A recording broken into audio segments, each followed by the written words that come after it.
Persian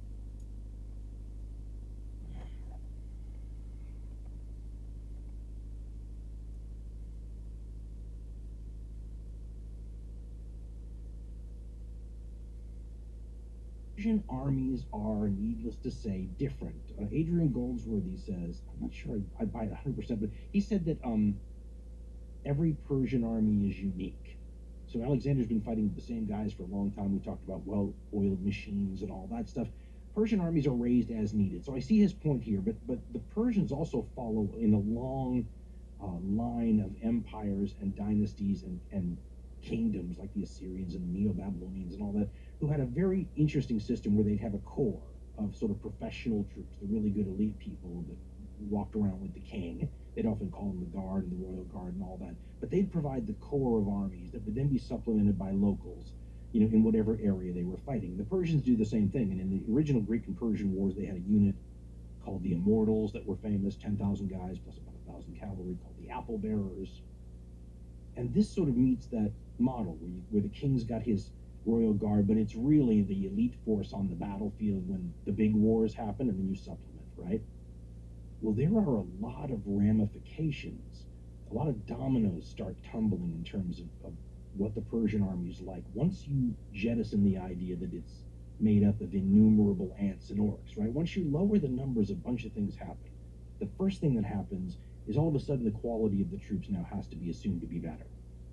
The Greeks might call them a bunch of cowards who don't want to fight and all, well, if there's 600,000 of them, and that's how they're defeating opponents, maybe you can make that case. But if that number is closer to 60 or 70,000, because that's the optimal number, of troops on the high end you can move around safely, healthily, and supplied. If it's 60 or 70,000 and it's doing what it's doing, well, we have to assume it's a better army quality-wise, that the troops are better, that the forces are of higher status, all that kind of stuff, better armed, better trained, everything. Exit the parking lot toward New Hampshire 112 East, Main Street.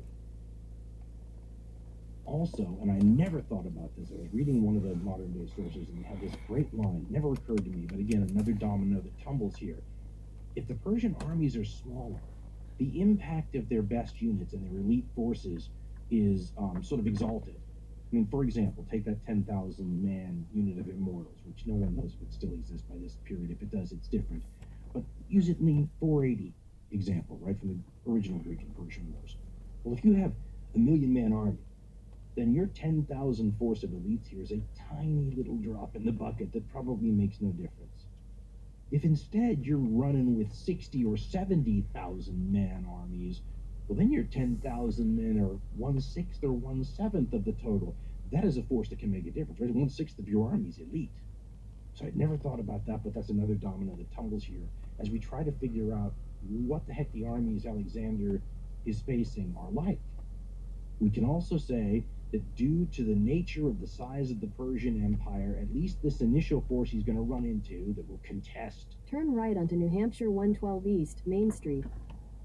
His advance into Asia, that they're going to be made up of the locals, right? An alliance or working together would be a better way to phrase it because they're already in the same empire. A working together of several of the regional vice presidents, these satraps. It will be their job to contest Alexander's entry into Persia. In the old days, I don't know when the old days ended, but the idea used to be that the great king is just not even afraid of Alexander. He's dismissing him. He's letting the locals deal with him because who cares? It's not a big deal. The more modern way of looking at this is that Persian armies take forever to actually gather together. The royal army. It's a huge process. And if it took a year, that would be fast. In addition, we need to take into account the role distance plays in all this, and how far away the Great King is going to be from any of this action. I mean, he's got a number of royal palaces, but let's just take Persepolis, for example. No, not necessarily farther or closer than any of the other major ones, but Persepolis is down by the modern Iranian city of Shiraz. I mean, that's not that far from Dubai. So that's more than 1,500 miles from this area where Alexander's first landing in the Persian Empire. Right, that's farther than the distance between Los Angeles and Denver, Colorado, although similar to the terrain and geography are the same. But you get a sense of, what that distance might do to things, right? Just traveling such a long way.